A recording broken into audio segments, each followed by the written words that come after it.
Hey guys, you're here with Mark Bow on Perfect Gardens TV. So every Saturday, we get on live with our members only, just to kind of digress, bullshit, talk about problems, and just see where it goes, because you never know. Sometimes it goes in, the industry is a full range. That's why they call it an industry. It's not just the growing side, but it can go to people, business, and a whole variety of things. If you guys haven't checked out our monthly membership for only $2.99, you get direct access to our private membership group. So far, we have over 839 pictures, 126 videos, 7 files, 13 audio files, and a whole bunch more knowledge that we're constantly covering on a daily basis. Make sure to hit the join button on the bottom of every video. Mm-hmm. Yeah, it's really interesting. Is that Chris? What's up, Chris? What's going on? Hey, welcome. what's going on? Chris. Mr. Welcome. Growit's in the house. Yeah, Mark sent me over the invite, and I'm like, I'll join in. Got a little bit of time. You Stop by. you had a good video drop today. I saw that. That was really good, supporting our cause for organics. I love it. Lots of knowledge bombs. Organics. We love our organics. The avocado tech. Yeah, Blue. I mean, oh my God, he's doing so much good stuff out there on the regenerative side of things, and super pumped to have that conversation with him. So glad you guys enjoyed that. I went on his Instagram. Conversation. I went on his Instagram to see the methods, and it is fascinating. It's super cool. And he came up with that, or that's kind of like a blend of his knowledge, or what was that? Pretty sure he came up with it. I mean, he was talking about it kind of goes by fruit drop theory, right? So when, the fruit drops down on the ground, it breaks down the microbes and they break it down and they're usable nutrients of the plant. So he tried other fruits to begin, and then actually came over to avocados. And he's been working on it for several years now. I think he said 8 runs, I believe. He's been doing it on the same bed. Yeah. And just avocados. That's it. And his little bit of mash that he puts in with the amendments. So that was pretty cool. And that's what we've been talking about a lot is, if you can get to that point to where you should spend less money in food, because the soil, the microbial life, the biology in that soil is going to come out, take what it needs and give it to the plant. And too often we play chemists and we get too, overzealous, and we keep trying to give it more and more and more. And we create these deficiencies throughout. And I like that. And it shows it right there. And that's what I was just talking about today. Over time, I should show you guys that the cost to grow a plant should eventually kind of go down. And he proves it. He's like, I've been growing it in that bed for 15 years, but 8 years of that technique in the same bed, guys. If you haven't checked that out, can you tell them where to get that, Chris? Sure. Just search on YouTube, Garden Talk with Mr. Grow It. And then if you click on that channel, it's the newest video. Right in the thumbnail, it says Avocado Tech 101. So, that's the video to check out. It's my podcast. Yeah, very fascinating. Adam, you have your hand raised. You got something? Yeah. It's can you hear me? Yes. Hear me? Yes. Hey, it's for Mr. Grow It. Hey, man, I've seen you on a few videos. I thought it was pretty cool. What are you smoking on right now? Nothing yet today. I haven't smoked yet today, but I mean, I've got some Frozen Fuel by Square One Genetics. I've been smoking on that lately. Critical Hog by TH Seeds. I had that going. Zephyr by Galaxy Genetics. Shout out Baby J420. I don't know if you guys have seen her on YouTube, but she's got a channel and she does the breeding side of things now, which is cool. So I got about 12 different cultivars kind of just in jars right now. So I dig it. I just thought I'd ask. I wanted to know what Mr. Grow It himself is smoking right now, Mike, you have your hand raised. You have something to ask or say? No, I think he left that up from last time. I think he stepped away there. Yes, Dave. I am. Sorry, guys. I was. Okay. But I forgot my question. I just want to say hi to Chris. I watched your latest video. I really enjoyed it. I've been watching for a while. I am a fan. Cool. So I think this whole idea about irradiating the hormones from the fruit is a great idea. That's it, guys. It's definitely a unique technique, and it probably takes a lot of dialing in too. Because I would think if you don't do it right, you can also bring in some bad, funky stuff, like mold. And if you guys, if you go check out his Instagram, he has these videos where he has like roly polies. He lifts it up, and there's just he's adding in also a lot of beneficial bugs and other things into these systems to make sure that what he's feeding them gets broken down in a proper time. Because just like our compost, you can create some super funky compost if you don't do certain things right, or if it gets too hot, or you don't have the right carbon to green ratios and stuff like that. So I would do a little research. It's really cool. It'd be nice if someone in the group here over at Perfect Gardens could, maybe you, Aaron, you can do it for us, right? Yeah, I'll do it. No problem, man. I love doing stuff like that. You already know. So I did that. I don't know about Chris, Mr. Grow, what do you think about that avocado tech in the worm farm? Because I've been doing that with my worms, and the microbiofilm that they build up, which I don't know if you drill a hole in the bottom of the avocado and put it in your worm farm. It just, what's your thoughts on the avocado and the worm bins, how it helps multiply your worms? You know anything about that, Chris? I know you do. No, I haven't personally experimented with that. To be completely honest with you, they just started a worm bin like 2 weeks ago. So I'm on my first worm bin ever. Okay. So this is a little bit new to me, but I've heard that they just go nuts for avocados in general. So I think adding avocados to your worm bin, no brainer. You can definitely do that. Yeah, definitely. So when you take an avocado and you put a hole in one side of the avocado, like drill a hole about the size of a penny, and then put it upside down, facing down into the dirt, so that they come up from underneath into it, and then they go inside of it and they start mingling. And when they touch, because they're hermaphrodites, they automatically reproduce, or they're asexual or whatever it is. They don't need like a partner. They just rub up against each other and then they multiply. So it's a real great. I think I bought like 100 worms, for like $10 or something from, Uncle Jim's worm farm. And then I did it, and I had like a whole bunch, like maybe I got 10,000 worms like in 6 months or something. It was just crazy. Really good suggestion. Yeah.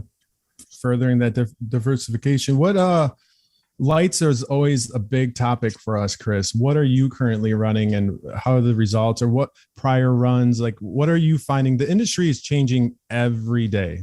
The amount of infrared, the amount of UV. Now it seems to be shifting towards being able to change the physical spectrum. So favoring more blue in certain parts and maybe more red. What are you running, and what do you think the direction is going for the indoor grower? So I currently have 2 grow tents. I'm just a small home grower. Some people in here might not know who I am or see my channel or anything, but just 12 plants max, small home grower. I have a 2 foot by 4 foot tent. I have a 4 foot by 4 foot tent. In my 2x4, I have a ES 180 V3 by the Green Sunshine Company. That thing's rocking. I've got it over 3 plants right now. I had it on the run before. I can't even put it up to full power. And if you ask me, where the industry's going, I mean, we've already gotten to the point, in my opinion, to where we have enough lights for the plant. You know what I mean? Mm-hmm. So now a lot of these lights that are coming out, you have to dim them down because you're just burning the crap out of your plant. So I feel like we've gotten to that point where we're able to provide enough light for the plants. It's just a matter of now getting more and more efficient, right? So I think HLG, they have that light that's 3 something micromoles per joule. So super efficient. And I see prices coming down in the future as well. And then in my 4x4 tent, I have on one side, I like to run 2 lights in a 4x4 just so I have that flexibility. So if I have some cultivars growing up taller than others, I can keep one light down. I have a ES 300 V3 by the Green Sunshine Company. That's on one side. And then I have an SF 2000 by Spider Farmer on the other side. So I'm all LED. I've been LED since 5+ years now. And definitely LED all the way. I don't know if that answered all your questions or not. Yeah, no, I was just picking your brain because lights throughout the whole community, no matter what platform you're on, is always going to be a hot topic. And that's kind of what I tell people as well, especially beginner growers. You don't need that $1,200 light, because I even found it. Like I'm currently running a Mars Hydro TS 3000, and for the strain that I was growing, I had to dial it back down, and that's only 450 watts. And then some of these are like 600-700 out of the box. I'm like, they're kind of creating those self deficiencies. So, and if you compare them, the spectrums are pretty close. And like you were saying, the efficiency is where it's kind of heading. And I think optics, I was looking into they have one that's like $1,200 now, and you can physically, they give you a control panel that physically change the setting of the light. So it could be less during the morning, kind of like a sunrise. And then you can kind of create that simulation of sunset. So it'll be interesting with people playing around with that to see if it's going to, is it going to add more, depth to their end product, more terpenes? What are we going to get from it? I do have a question for Chris about the Green Sunshine Company, because I remember something about their lenses that made it special, but I can't remember exactly. And somebody asked me for a recommendation about it, and I couldn't remember. I remember watching something on, I think it was on your show, Mr. Growit's show, when you were talking about the lenses that come down. It directs the light on those electric sunshine lights, or something special about the lens, right? Wide band spectrum is what they call it. The lenses are, trying to explain it without giving you a visual, but they're kind of like up within the LED and pointed like at a certain angle to where it kind of spreads out the light better than you would with a typical, say, quantum board or LED board.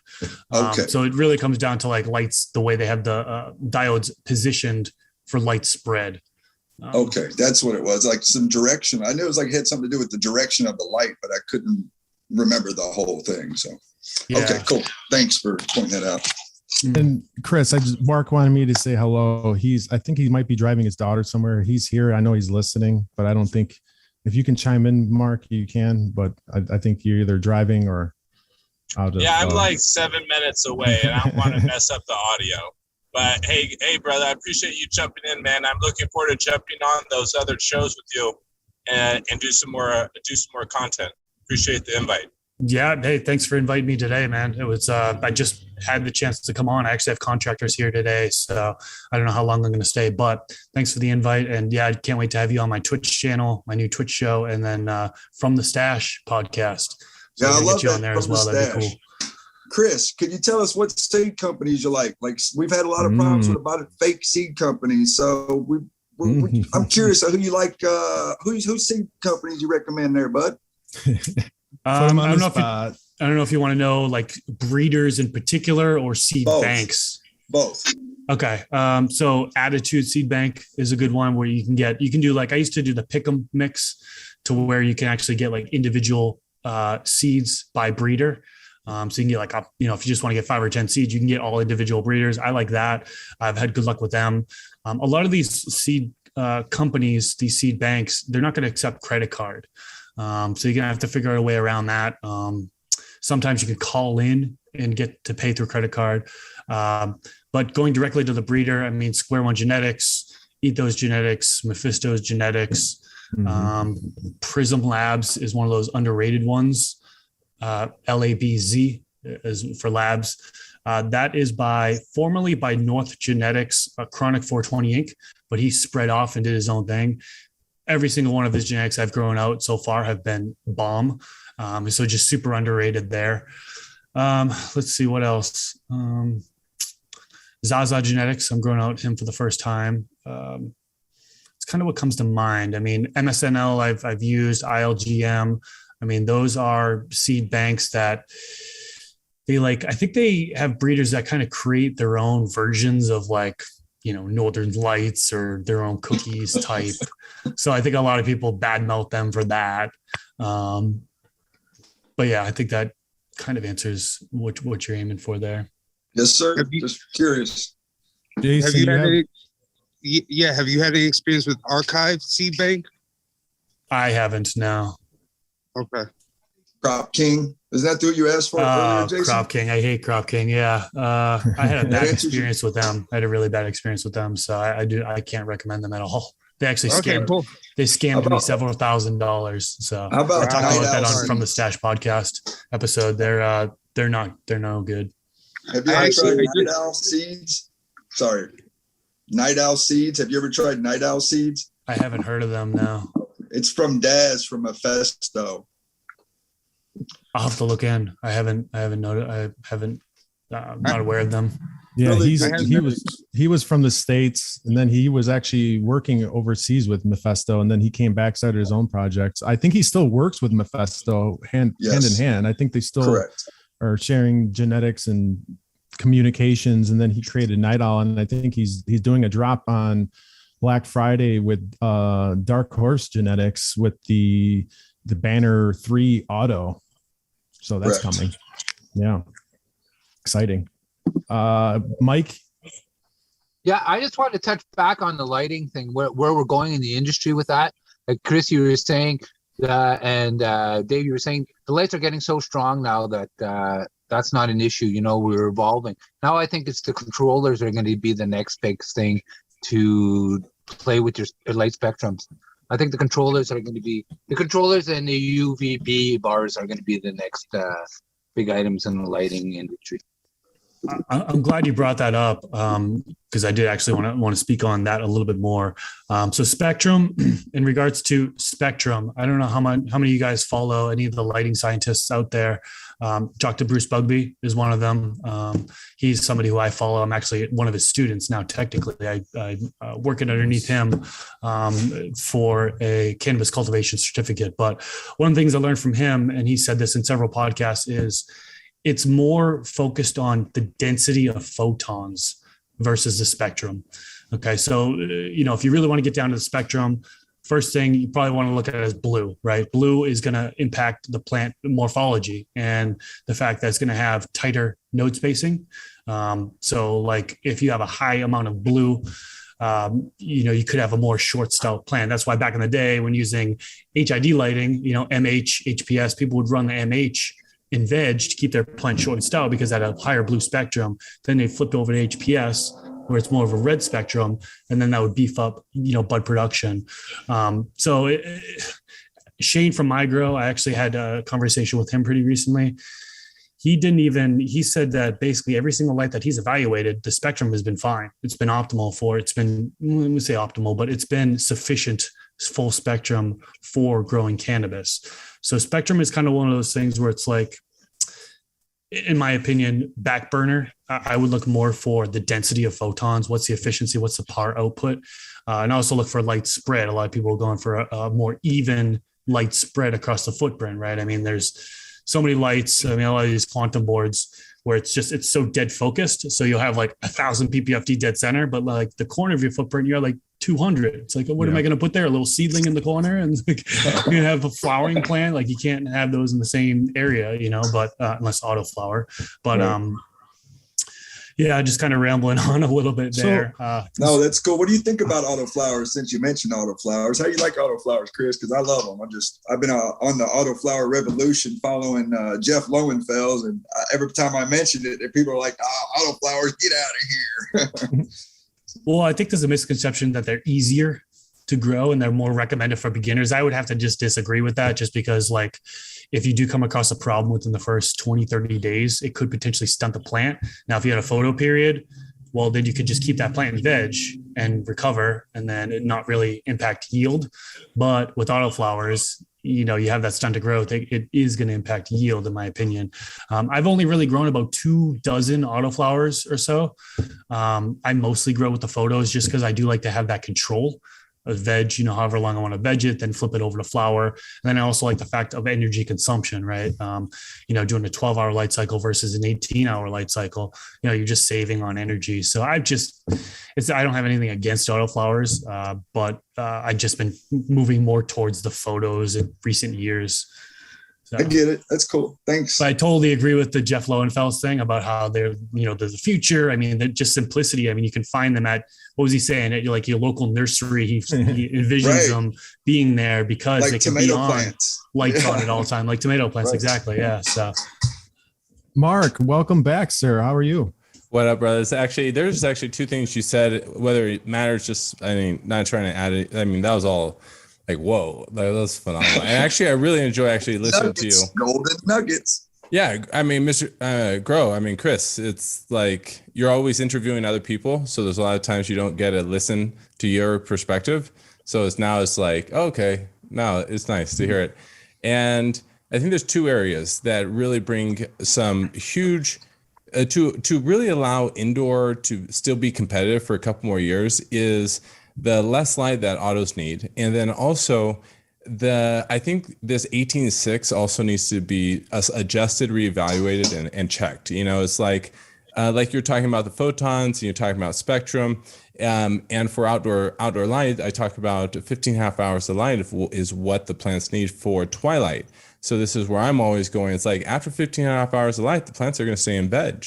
So I'm always like, okay, do we really need this 18 hours? There's still 2.5, 3 hours of savings that we can still implement, and just because I think this 18.6 was more of like a safe area to stay in.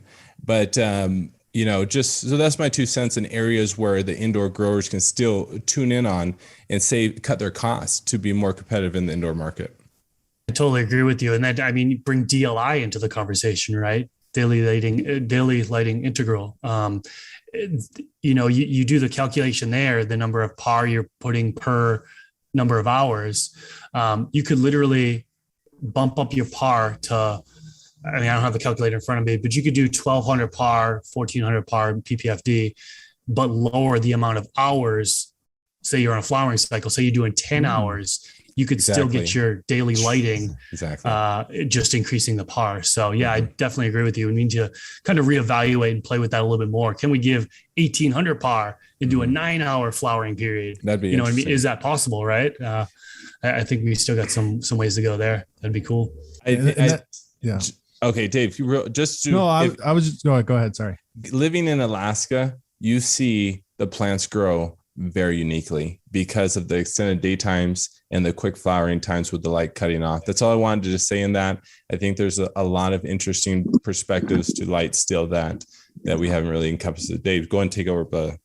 No, I was going to bring up the good point with the DLI, because sometimes, like when we're helping people and you do the math of what if what they're feeding you is correct and accurate, like they're over like what the medical plants can even take in one day. So understanding that, and this is where I think Shane from MyGrow did a video on daily intervals of photos and versus auto flowering, and like auto flowers, like off of his charts were, I think, more than 50% less light requirement than the photos based off of what we know currently about these plants. It was very fascinating to see that. Well, if you were to do the calculation, I saw that same thing. If you were to do the calculation, it was 18 hours, right? He was using 18 hours of light. Yes. I believe that brought I have the calculator up right here for DLI. I believe if you did so traditionally it's 600 to 900 ppfd for flowering is what a lot of people say, right? Yeah. So if you were to hit 900 ppfd, 18 hours, that's a 58 DLI. Now cannabis, roughly, it goes anywhere. General range, they say 40, 45 DLI, but some people have reported, with ideal environments, with CO2 really cranked up to 60 DLI. So 900 ppfd, 18 hours, 58 DLI, it does fall within that range. So I thought he brought up some great points in that video for sure. Yeah, because he did 18 hours at like 900 ppfd, and I think that the photos were coming in at like 40 to 45, and then when he did the autos, it came in at like 20 DLI, which is kind of like what I was seeing with my last run, where I went up to a certain amount of par and wattage, and I had to dial it back down. If I would have kept on that track, it would have been I would have killed them. Well, maybe not kill them, but severely affected the ending yield. Well, what about, okay, not to change the subject, but while we got you on here, Chris, I'm just curious, since you mentioned DLI, what do you feel about do you chase BPD? Yeah, I try. Okay. Easier said than done, I feel like. So for the channel, can you verbalize the abbreviations? Sorry, just for the channel. It was VPD. Vapor pressure. Are you talking to me or vapor pressure deficit, right?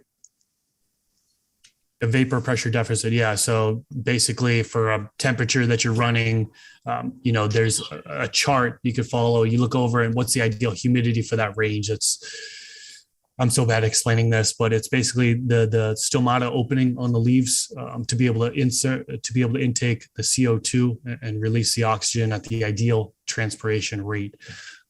So if your VPD is too high or too low, it impacts the stomata opening and you're not transpiring at the ideal rate. So it's kind of what it goes by. It's a butchered definition of it, but yeah, that's a good gist. Okay. And then if you wanted to take it one step further, there's leaf temperature too to take in consideration. And if no one's ever seen those charts, just Google VPD chart. It's like one of those old like 3D puzzles where you had to cross your eyes to make the picture come in focus. It's just like thousands of numbers and colors, and that's, you know, it's tricky. I don't know.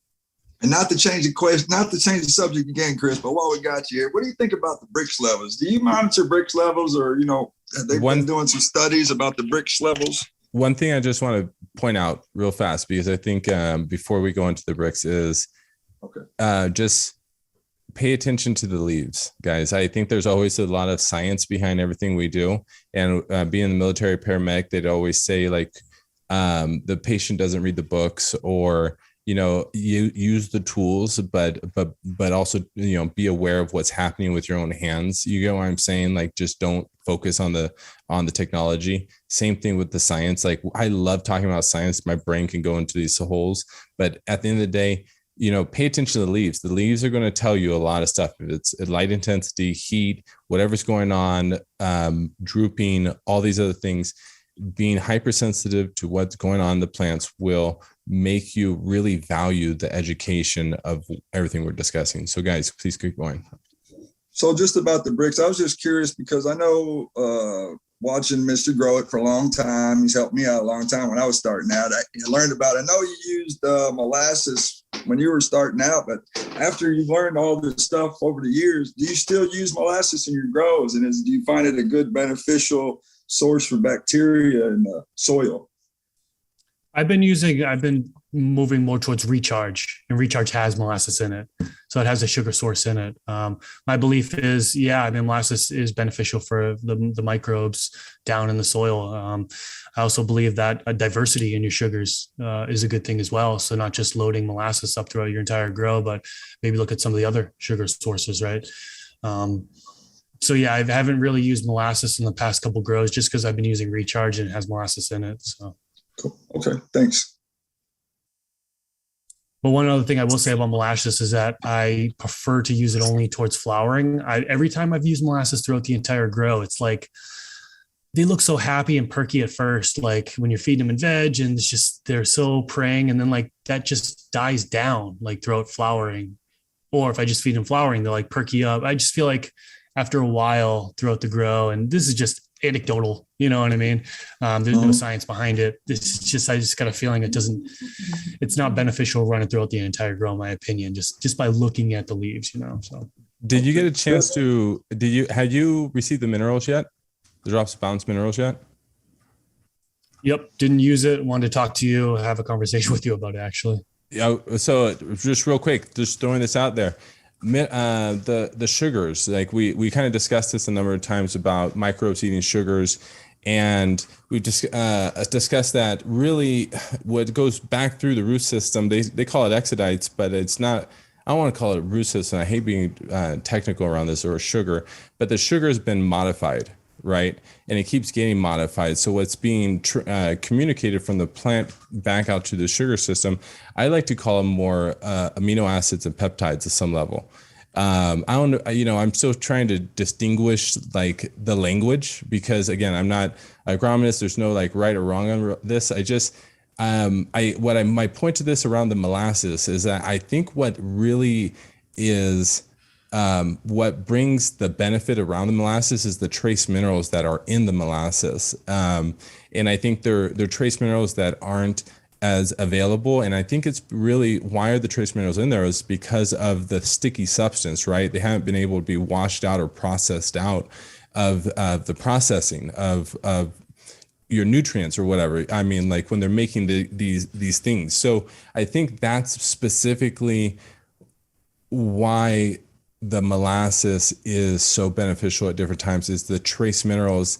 And I think also that's like what you're speaking about. The plants are like looking a certain way, and you add it into the recharge, and the recharge of the beneficials are processed in micronutrients, and then the micronutrients, I think, is what really the plant is going for after the plant grows like a certain amount or stops growing. It's like what does it really need to hit those higher terpene profiles? And I think that's the trace minerals. Again, I'm a big proponent of drops balance, but I just, when I tunnel in around the molasses, I'm always like, why do people like it? And I think it's the trace minerals that are locked up within the molasses because of how the processing of the material. What do you guys think about it? Please, I'd love to hear your viewpoints on that. I agree totally. So I just wanted to throw this out there. What I learned was about the photosynthesis. How it works is it uses the energy from the CO2 and it turns it into the glucose. That's what feeds the plants, to make their own food. So they use the photosynthesis, that reaction with the CO2, it comes in through the leaves and the chlorophyll or whatever, it all, it works together. But the whole point is it makes glucose, and that's how it feeds. It's like glucose. So they call exudates or sugars, but like the scientific name would be like glucose, I guess. And help me out. You guys probably know this better than I. There's this specific process of when the root is growing and it's collecting minerals or bacteria. And the bacteria are entering into the plant. And then the bacteria, the plant strips the outer coat of the bacteria. The plant basically binds its RNA or DNA code to the bacteria, and then it shoots it back out while putting the cell wall back over, or the protective layer back over the bacteria. What is that process called? And because I had that same question, Aaron. I was like, sugar, glucose, all these other things. And what we're discussing is the sugar molecule changes, and then it binds to something, it changes, and then it attaches to that bacteria. And through this change or this formation, that's how the microbiology knows what the plant needs or is deficient on. Do you remember the name of that process? I can't remember it specifically. Chloroplasts. I'll have to look it up. Anyone ever looks it up, please the cell? Put it into the comments. It's chloroplasts are the food that are produced in the cell. The organelles are only found in plant cells, and some protists such as algae, animal cells do not have chloroplasts. They don't have chloroplasts. They work to convert light energy of the sun into sugars that can be used by the cells. It is like a solar panel that charges the sunlight energy into electric energy. The entire process is called photosynthesis, and it all depends on a little green chlorophyll molecule in each chloroplast. In the process of photosynthesis, plants create sugars and release oxygen. The oxygen released by the chloroplast is the same oxygen you breathe every day. Chloroplasts are found in plant cells, but not in animal cells. I just Googled that. I didn't know that, guys. I'm just letting you know. No, this is how we were learning, guys. Jesus, Google teaches the world. We're learning all together right now. Hayes, you can't just look it up in an encyclopedia. You got to rely on Google. Hayes, you have a question? Hayes? Oh, no, sorry. I do have to actually drop off, guys. Sorry, I couldn't stay for very long. Just wanted to kind of pop in, say what's up. Mark, thanks for the invite. Chris, thank you. Chris. Appreciate you, brother. This is what it's all about. Just jumping in there and just diving in deep until we are like, I'm not sure anymore. Yeah, we love organic conversations, and you just made our day. Thanks for showing up, Chris. Yeah, I'll have to hopefully, I don't know how often you guys do this, but I'd definitely be willing to join in the future. So yeah, twice a month. I'll send you the link on Saturdays. I know your schedule, and if it's 5 minutes, pop in for 3 seconds, send it to your other guys too. If you want, say what's up. And I just, it's just free flow. Nothing too dramatic. Yeah, Mr. Grower, you're awesome, man. Thanks for stopping by. I really appreciate it. We appreciate it, man. Thank you. Hey, no problem. All right. Take care, guys. Have a good one. Take care, Chris. Happy growing. Cool. Love it. Gotta This always is a nice little appreciate surprise. Oh shit! You just dropped a bomb on us, and I was just here. I was just like, I'm just here for a conversation, and boom, Mr. Grower comes in. Thank you, man. That's so awesome, Bro, that was great, bro. Bro, as the directory gets bigger, I'm gonna flout it out to different people at different times. I'm gonna be like, bro, jump in. Come on, say what's up Yeah. to the And group. remember, if you want to be part of the conversations for $2.99, you can become a member and join the conversations. Only on Mr. Perfect Gardens TV. Mr. Grunt, for $2.99, you can be part of the group. Just Like it blows my mind. I still get people on the channel like, this is the biggest ripoff ever. I'm like, okay, I know. I'll subscribe. You know what? I don't give a shit. you know what? I honestly, I try to get one of our guys to come in because he was having a little bit of issues. Dude, it's totally like, dude, you should have came on because this was such an awesome meeting. Mr. Girl just pops in. We're having a great conversation already. So cool.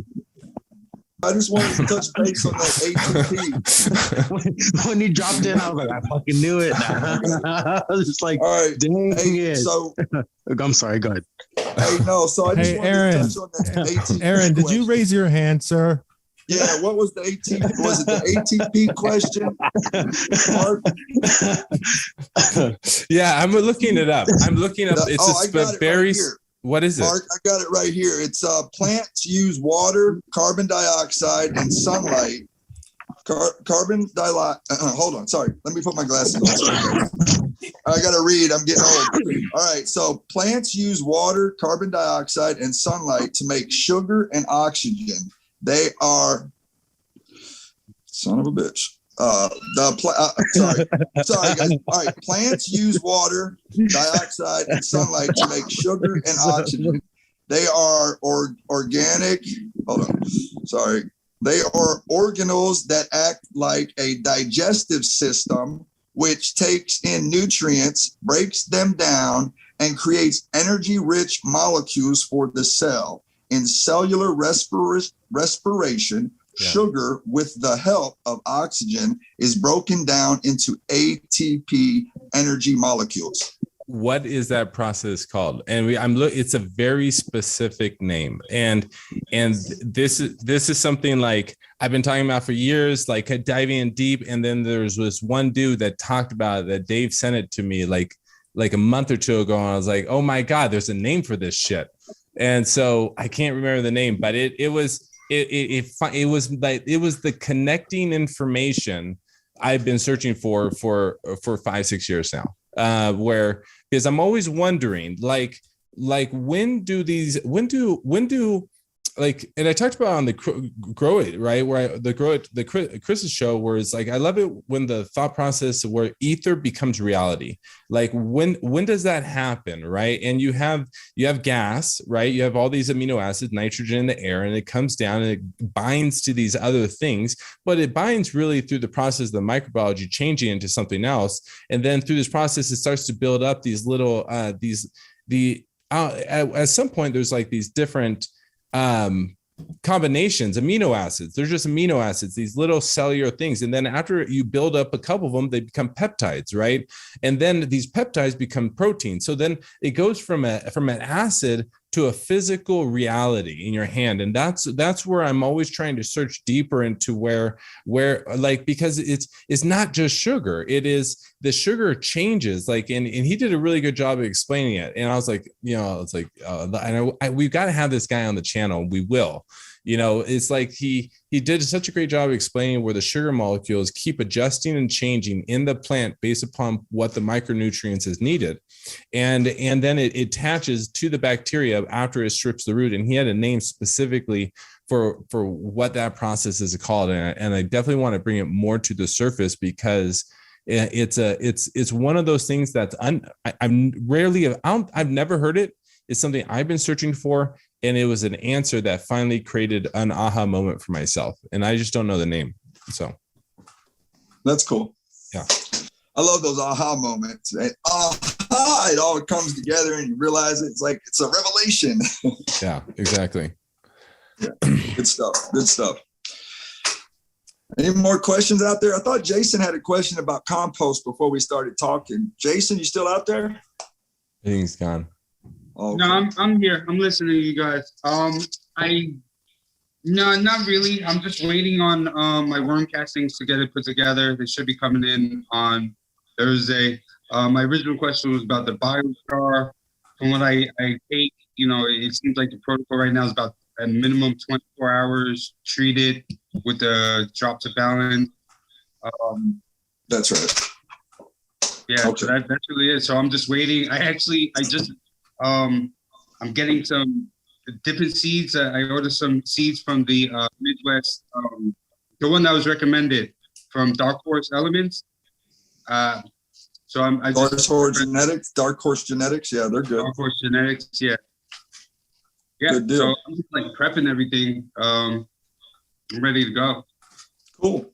Good to hear, man. So I'm this week, guys, out just free flowing a little more. I am really making a huge push to get into food in a real application manner. So the content's going to be changing a little bit on the channel, but not like crazy, but it's going to be like maybe 10-20% is going to, I'm hoping we're going to get divert over to food, release more on like the leaves and like more. And again, it's because, and I was bringing this up as an example.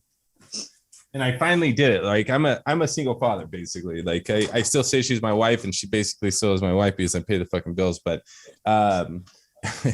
it's like, I have to prepare for food for Sage, my daughter, but I'm always like overwhelmed. Like I go to the store and I buy shit. I'm like, what do I buy? How much do I buy? How much do I put in the pot? Like if I put in too much one thing, it's going to overdo it. Same thing with the plants, right? With mixing the nutrients. So basically this company, Hello Fresh, and I'm not part of the company yet, but it's really good food. Oh, I am part of the company. I'm just not making money off the company yet, just to be clear. But it's amazing because every meal, and I'm going to go grab a bag real fast. It puts everything in the bag you need to make 2 servings. It's like those ready-made meals that you do for like survivalist stuff. Well, not survivalist. It's just fresh food. And it makes this. It makes this. Like it breaks down every step. And then it makes this at the end. It's supposed to look like that. Right. Is it freeze dried? No, it's all fresh. They literally, it's fresh. And so This is where I'm like, and then it's supposed to do that. Right. And so basically I'm going to, my goal is, and I'm saying this publicly so I can actually fucking do it. It's like, I'm calling myself out. This is how I call myself out is, I'm going to make the meal, and then all the foods that they require to make it and the amounts that's going to get released. So it helps bring more public awareness. But then I'm going to dive into each food that is an ingredient in there and talk about seed production, talk about the processing. And I'm hoping that will encourage us before we get planted next year. We really try to incorporate some food into our growing techniques, because guys, I think we would probably be better cooks than women, straight up. It's just we don't know how to cook. You know what I mean? Like, we just don't know some how of to the mix greatest this chefs stuff. in the world are chefs, men and women. But That's why they have the word chef, Aaron. Right? I'm like a Mr. Mom. I cook bomb ass food. I got a big stew brewing for the kids that's been cooking for 8 hours today. So like I love to cook too. I love culinary arts. I've always loved culinary arts. It always has fascinated me. And like Mark said, like it's chemistry. It's knowing that chemistry, how to, in your palate, and it's tricky. It's super tricky. Oh, I totally agree. Listen, guys, I got to jump off here, man. This is a great show. You guys, I'll catch you guys on the flip side, but I got to take care of some stuff, get some stuff done, and heading back to Chicago tomorrow morning, like 3:00 in the morning, flight out of Florida. So I got to get off here and get ready, but great show, guys. I'll talk to you guys later when I get back to Chicago, man. Happy growing. Bye, brother. Bye, see you Aaron. later. Bye, Aaron. guys. Have a safe trip back. Thanks, brother. Talk to you later, guys. Bye. Jason, Adam, you guys. It's a little bit of a goop question, but do you think there's any possible setup and benefits where you could possibly grow some mushrooms in a grow tent? Oh yeah. How would that look? You would have to have like an isolated dark box for that, because the sunlight requirements are totally different. Are you talking about special mushrooms? You're talking about special, or you're talking about like the edible mushrooms? Either or, they're pretty much a similar process. I mean, Well, how about those boxes that just open up and they're spored and they just grow on this? They don't grow under darkness. They're again like a lot of like not really reputable companies, and you have a lot of problems. You do better if you just do it yourself. I'm thinking in terms of like an inoculated mass, because what is taking control of the mass, the light is it won't affect it. It could be in 2018 might be a little bit much, but I don't know. It was a goof question. Well, you get spores. Jason. Let's dive into this. Whoever knows about it, you get spores specifically, right? Like when the stem and the cap have to be connected, and then you break off the stem and you flick the cap, and the spores come out. And that's how you collect the spores. Is that correct? Well, the spores would drop on their own once it becomes a fruit body. Once it's gone into that process, they start as pins. They go into, through the process. And so when a typical mushroom is the fruiting body, so once that fans out and opens, it releases spores on its own. Yeah, I mean, so I couldn't MacGyver some situation where you the plants naturally, like from one side of the tent to the other. But I always thought, I was curious. It was always a joke, like, is it possible, It is. A lot of people grow mushrooms. I mean, that's just depending on what kind you want to grow, then just do your research with that. Because a lot of them, like if I just picture it in a grow tent, it might be just way too much light, and they require higher humidity levels and different soil conditions. Yeah. So, if you want some good shrooms, like shrooms, just go pick them out of a heap of cow shit and dry them, and you'll be all right. It's not about that. I can get my access to that. I'm just it was just like spoof, you know what I mean? Like, but the real question was like, what would a efficient system look like?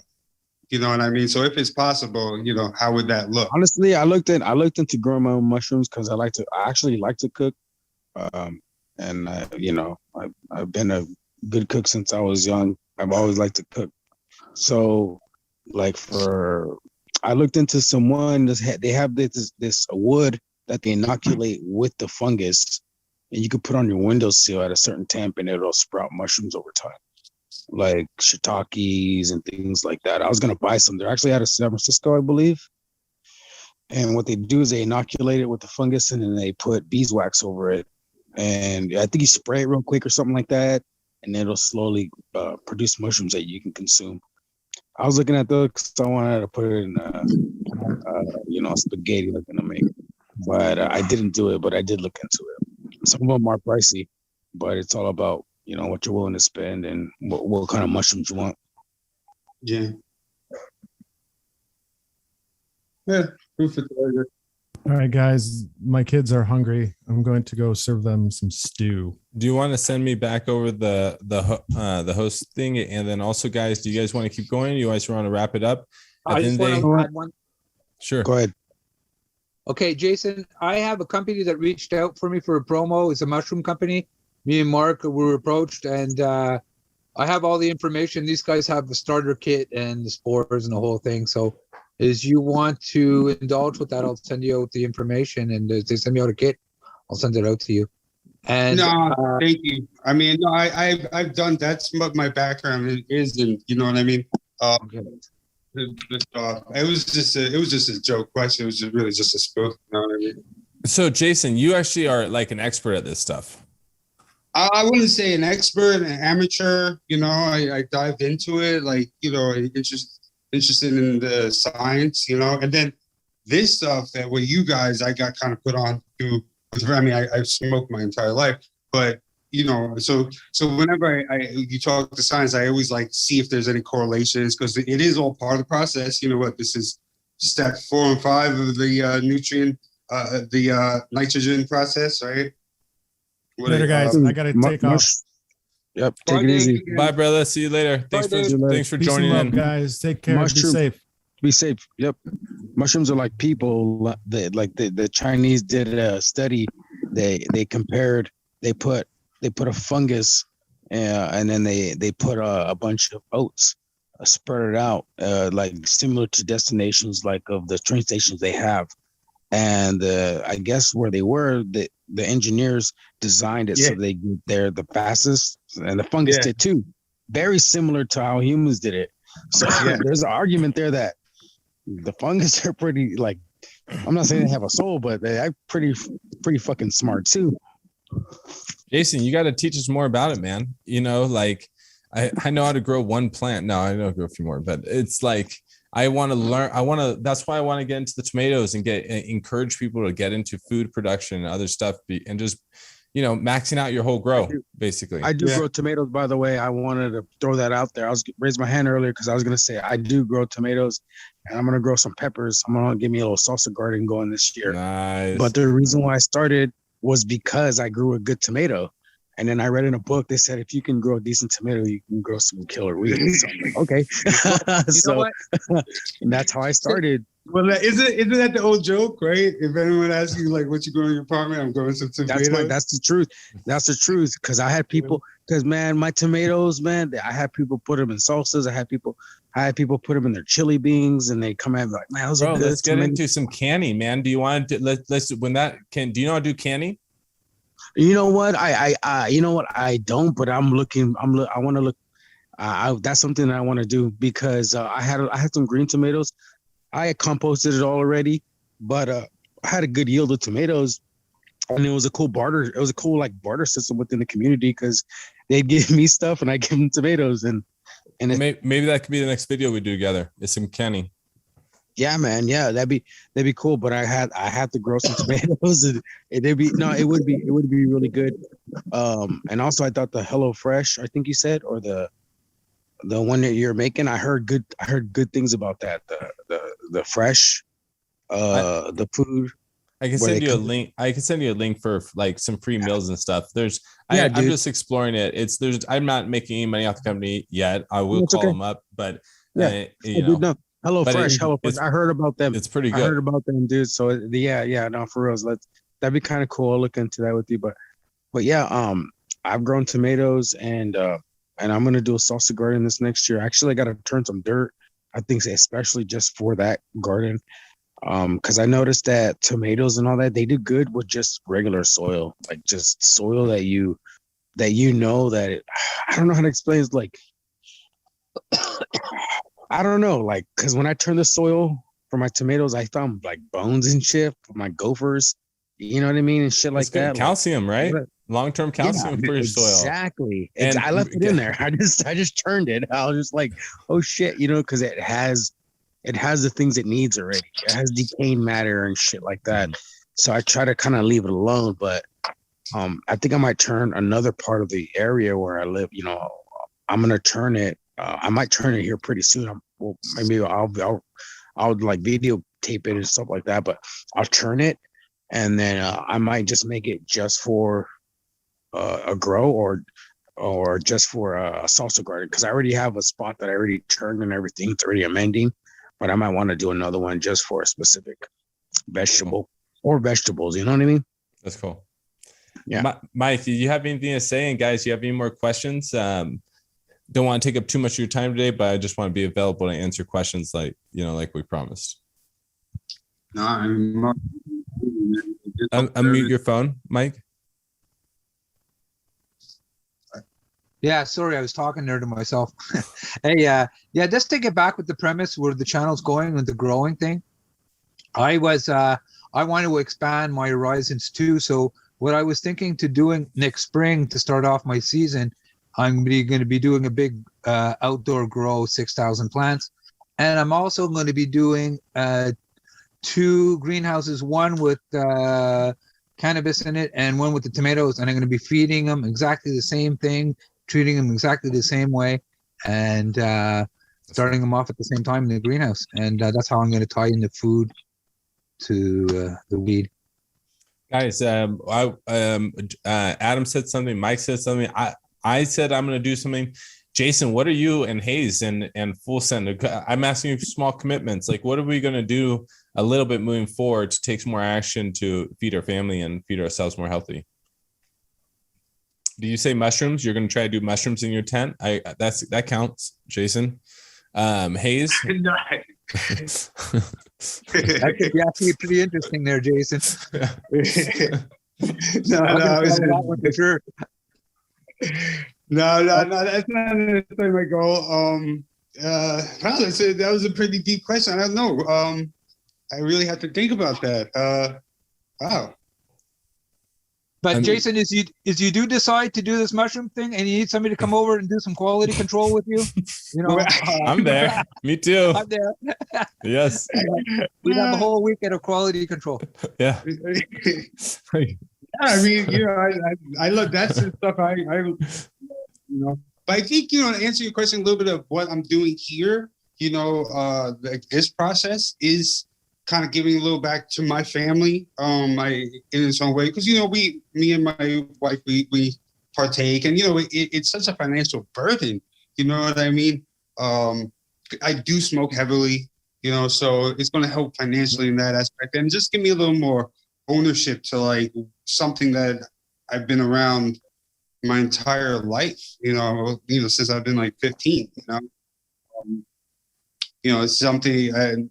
Not having that dependency to like necessarily need someone or like looking for good quality and not like, it's like you get something, you don't know what it's laced with, fentanyl, and so I don't know if that was like the direction, but like for me, like that, I think that kind of answers the question. Like this is going to help indirectly, and it's just more stuff to know. I mean, this is like the older I get, my mind kind of goes to mush. So just like learning new processes, like you mentioned, Mark, if you'd like to know more about like, mushrooms and just making connections between all of it, because there is a circular aspect to everything, Absolutely. We are 70, we about like 30% fungi masses. We broke off from fungus like 650 million years ago,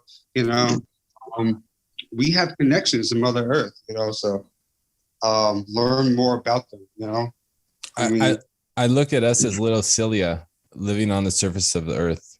You know what I mean? Yeah. The fungi going out there retrieving shit, man. whatever philosophy it is. Like, and just trying to flourish in the dirt, right? Just doing our thing. What are those fish? I feel that. What are those fish that swim with whales and shit and just clean up and Absolutely. That's us, bro. Nah. Yeah, I'll throw out like a little, if people are still smoking and just listening, I'll throw out just a little thought process. Bro. Of course. That's real. I think we're, like when we wear shoes, like it disconnects us from the instructions that Gaia, the Mother Earth, is giving us on a daily basis. Like I think one of the worst inventions we ever did was make shoes, because that was the first like thing we did to disconnect us from her, and now we're how can you connect? How can you connect? Because exactly, between your feet and the earth, and I agree with that. Yeah. You Mark, have you ever? Sorry if I'm talking over you. Have you ever heard the story of Nike? What Nike did for sneakers? So No. with the running shoes, it had a thick heel, right? That kind of gives you a little bounce for when you're running. But what they didn't realize, it pushes your entire interior chain forward. So it leads ultimately to knee issues. So years later, basketball players, all these people would be wearing Nikes, and they would have all these knee issues. And they found it was because this design that Nike kind of just created on a whim in the 90s completely changed our biomechanics for the worse. And then I don't know if you remember Kobe coming out when he tore his Achilles, he tried to push a revolution of low top sneakers because, for basketball, it was all high tops protect the ankle, but that led to knee injuries. So you hit the nail on the head. We lose proprioceptive awareness. If you look at the way our feet are designed, they're designed to fan out, and shoes do the opposite, which leads a chain reaction through your entire body. Yeah. One of the best things you can do for your kids for their gut biome, and you'll like this one, Mark, is let them run around on grass barefooted. That right there can change their microbiome for the rest of their life. Wow. Mike, you're going to say something. Please go ahead. Because when you were saying that bare feet, you remember that guy that was on the Discovery Channel, was living in the woods? He would never wear shoes. He'd build up tolerance on his feet. I don't remember. Tell me the story, please. I want to. Okay, there was this, they had this TV series. There, the guy that was living off the land in the woods with no connection, and he would feed himself in the woods and make medicine, and he would walk around with never wear shoes, and that's the one thing. But you know, you can't do that here in Quebec because you lose your toes, right? It's fucking cold outside. Yeah. So I guess you do need shoes for some things. Yeah, you're up north where I am. Eskimos have been hunting deer, bear skins for making boots for years, you know. But anyway. No, that's a good point. I guess you do need some shoes. I'm a hippie. You know, I'm just like, shit, I'm from California. You know, I'm like, why do we need shoes in California? You know, I moved to Colorado. I'm like, oh shit, I need a jacket. I keep on telling my girlfriend she doesn't need underwear, right? But that's for different reasons. It's a whole different thing. But anyway. I love you, Mike. I love you, Mike. It's not really pertinent of what we're saying, but it just popped in there. I was 93% male. Now I've just lost another 1% women viewership. Thanks, Mike. I appreciate you. I'm trying. The flat earth thing took care of the rest anyway, right? So we're not worried about it. I know. I say flat earth, the fucking viewership just drops off. Anyway, it's pretty crazy.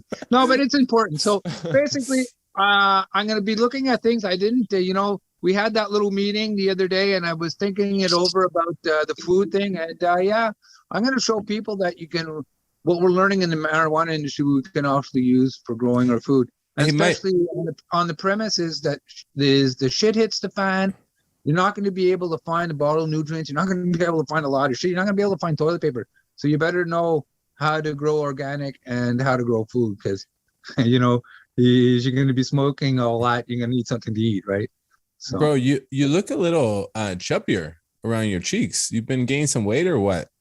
No, I just had a heavy evening last night, maybe a little too much excess liquids, like my daughter would say. I had a little too much juice last night. I don't know.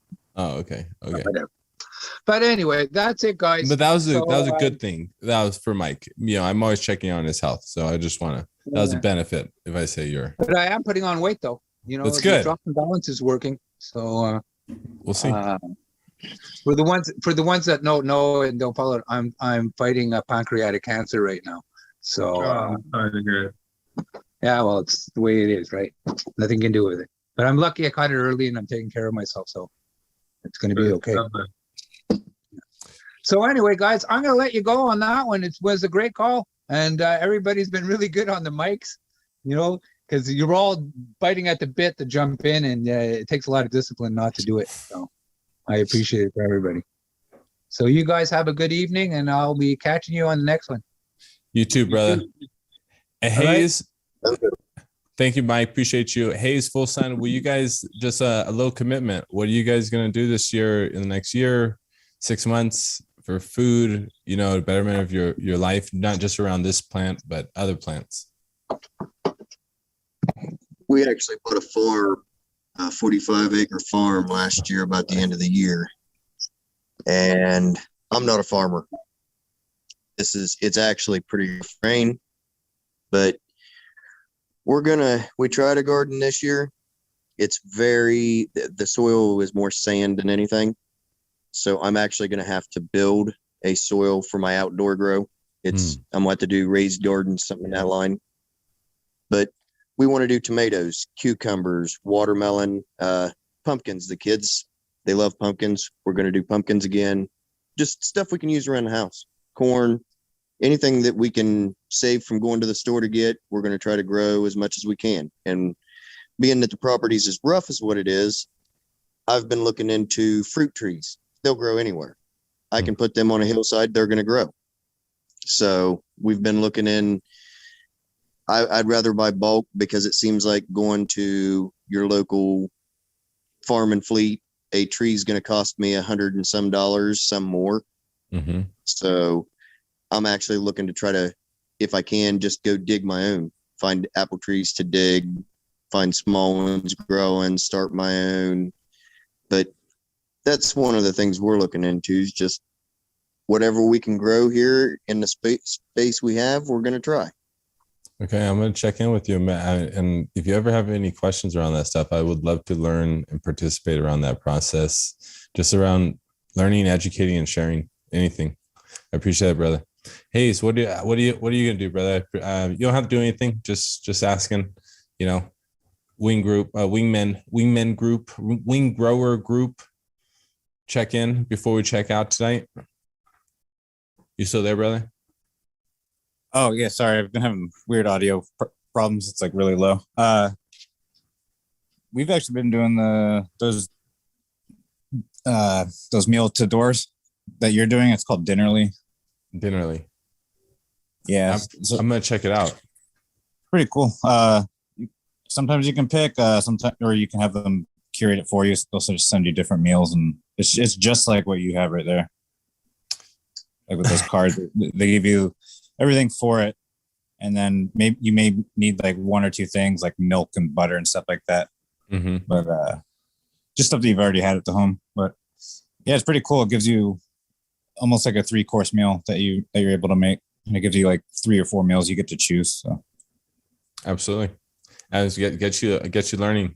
So I guess for you, Hayes, and with me and you together, we're going to learn how to cook and learn how to mix and get more familiar with the stuff that goes into a pot to make it taste good, so that next year we grow these things. We have a stack of recipes and we don't need to order it. And who knows, maybe we sell some of this food back to some of these companies because they probably would need it to fill their orders. Yeah, we actually got some green beans going right now and some basil. Cool, brother. I appreciate you guys. Any last questions, comments before we tune out? I appreciate you guys stepping in. Honestly, sticking to the end really means a lot to me, guys. Thank you. And it's going to mean the world to you guys in the future. I swear to God, this is training. Last thing I'm going to say around this, and I tell people this all the time, is like, what you got to do is just keep sharpening it. And imagine your sword being your knowledge, and you have to just keep sharpening this sword. And it's not just a single edged sword; it's a double edged sword, right? And you have to just keep sharpening and preparing for the sharpening, because you never know when that initial insertion or or that fight where it's going to begin. Is it going to begin at the bottom of the blade, or is it going to begin at the end or on the opposite end, right? And so you just everything we do as we get on and as we talk, we're constantly just refining and sharpening that blade, and practicing and building that discipline. So I commend you guys. Seriously. Thank you.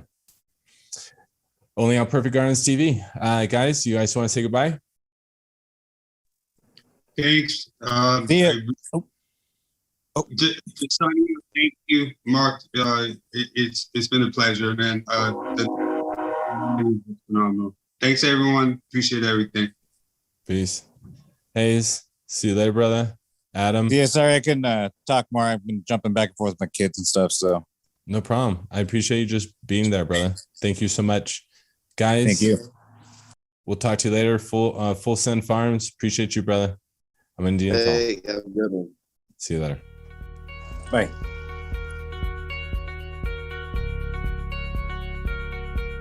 Of course, bakuano is derived from the feces of bats in these caves. And as the bats go out at night, they're massively feeding on millions and millions of insects and coming back in and doing their business. It's found to be a natural fungicide, which is going to help aid potentially these fungi taking over your plants.